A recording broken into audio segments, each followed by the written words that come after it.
With Cardano, we tried to actually tackle all three at the same time, which is one of the reasons why we were a little slower out of the gate. We had to write a lot more protocols, but we think we've kind of come up with a beautiful interlocking design for all of them. And again, the point is not to get it perfect, just right set of evolutionary factors. Welcome back to Investment Tribe, where you've subscribed because you want to learn all about cryptocurrencies, NFTs, and other digital assets.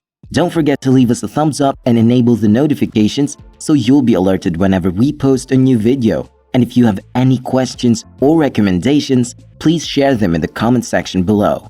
Today, we will talk about another specific coin that is getting more and more popular these days, and that is the Cardano coin. We will talk about its beginnings, how it works, what are its advantages, and like some other coins, how it is related to Ethereum. There's gonna be a lot of information like always, so buckle up. We shall start in the year 2015 when a dude named Vitalik Buterin and his team started a little project called Ethereum. If you haven't heard of it, it is now the second largest cryptocurrency today, next to Bitcoin of course. One member of Buterin's team is a man named Charles Hoskinson, who a few years later founded his own crypto project and he called it Cardano, after GEROLAMO Cardano, an Italian mathematician.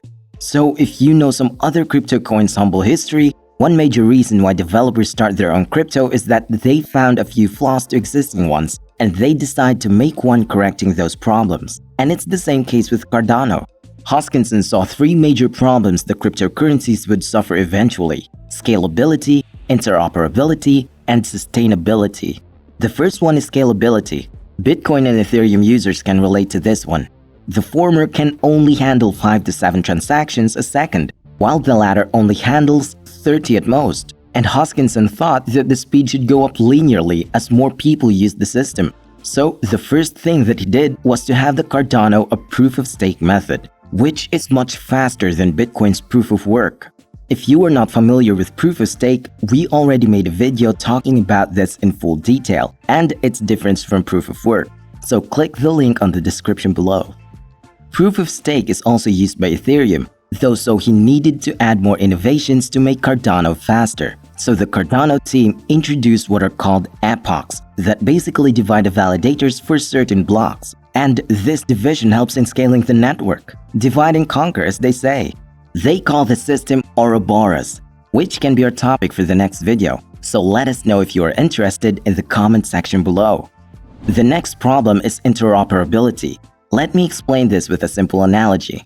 Say you want to connect your phone to a wireless network. You do that by connecting to a router, but some devices only connect to a certain brand. For instance, the iPhone will only connect to an iRouter or something.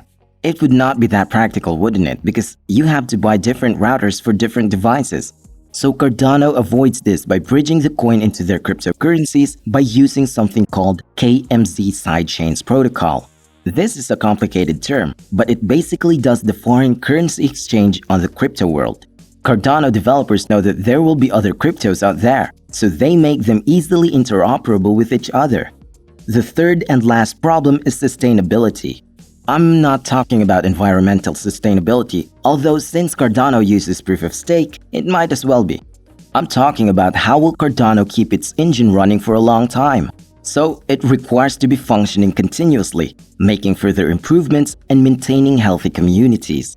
Cardano solves this cleverly by making a treasury of all the fees that it collected and giving them to the developers who make contributions to the project. So it incentivizes developers into improving the network. It's a simple yet practical solution.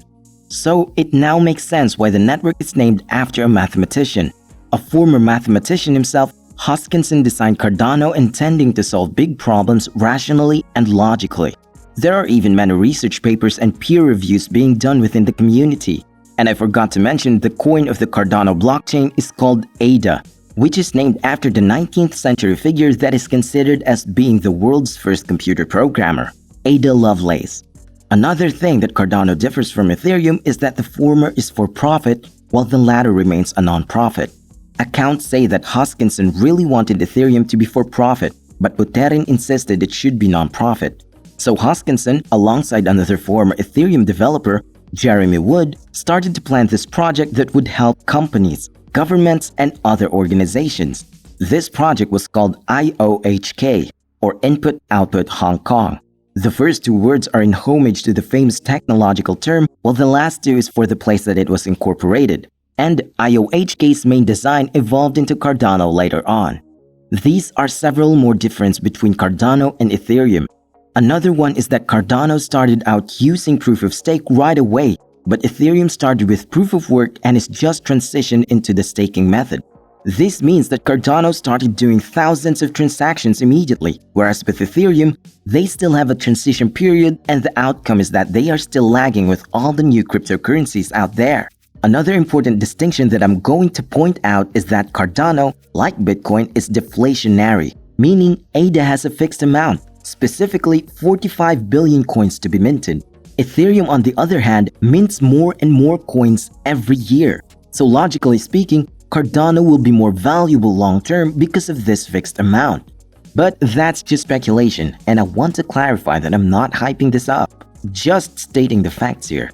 Moving on, let's see where Cardano is at now in terms of usage in the real world and the future.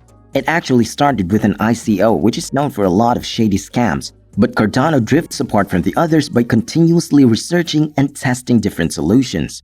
It actually started with IOHK when they both helped the University of Edinburgh and the University of Wyoming to support their blockchain. Then it went on to become partners with other governments. It started with the country of Georgia when they helped its government to establish an ID verification system using Cardano's enterprise solutions. And just last year, they partnered also with the government of Ethiopia for the same project. But probably the most notable partnership Cardano and IOHK have had so far is with the sneaker company New Balance. They implemented a system for verifying the authenticity of the sneakers using blockchain. It is very similar to VeChain, which we've talked about before, where they were used to verify various corporations' supply chains. IOHK paved the way for Cardano's future, which includes what they call the 5 eras: foundation, decentralization, smart contracts, scaling, and governance. Each of these eras are like roadblocks that have different difficulties to overcome, but it will certainly result in new developments, innovations, products, and features arising. I like to think that regardless of what happens in the future, Cardano will surely have a plan on what to do next. So, what do you think of Cardano? It certainly has a great plan ahead, which will be fun to watch out for. They're also connecting not just different networks, but corporations, organizations, and even governments. I personally think that Cardano will be one of the leading cryptocurrencies in the future. It has great potential, and I can't wait to see what happens. Well, that's all for now. This is Investment Tribe. See you again tomorrow. Keep in mind to like, share, and subscribe.